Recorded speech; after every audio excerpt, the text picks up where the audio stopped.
Anyway, ang pinaka-importante kong pangutana sa inyo, Miss Gina, no?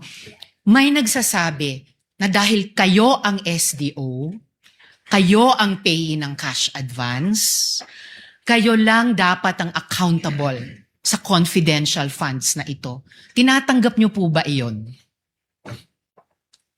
Yes po, kay bilang SDO po, ako po ang accountable officer, ma'am.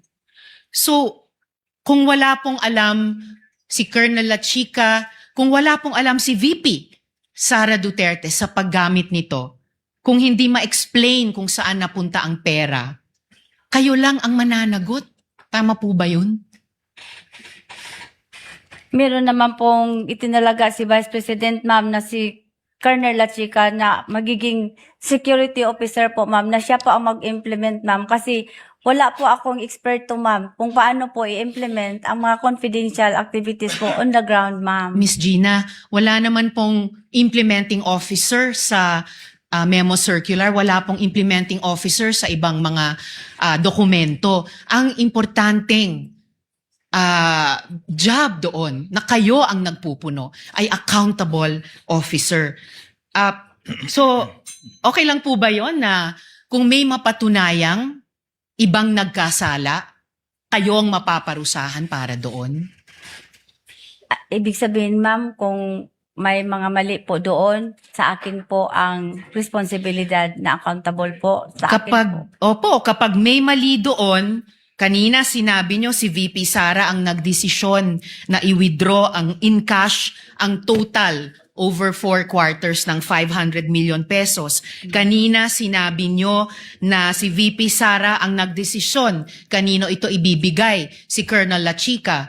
Kung mapatunayan na mali yung mga ginawang iyon ni VP Sara, okay lang ba sa inyo na kayo ang mapaparusahan sa desisyon ng iba?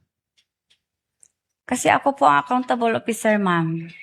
So okay lang po sa inyo, kayo po ang sasalo ng sisi ng iba. Kindly wind up, Senator Judge. Winding up, Mr. Presiding Officer. Tama, fair po ba yon?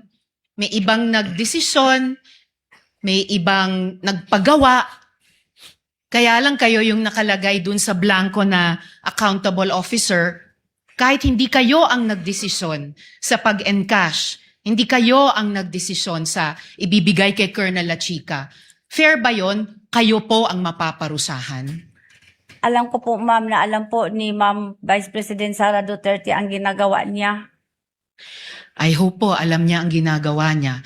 And I hope po maging fair ang kinalabasan nitong lahat ng proseso sa inyo. Salamat kaayo, Miss Gina. Salamat po, Maraming ma'am. salamat po, Mr. Presiding Officer. Thank you, Senator Judge Ontiveros. Senator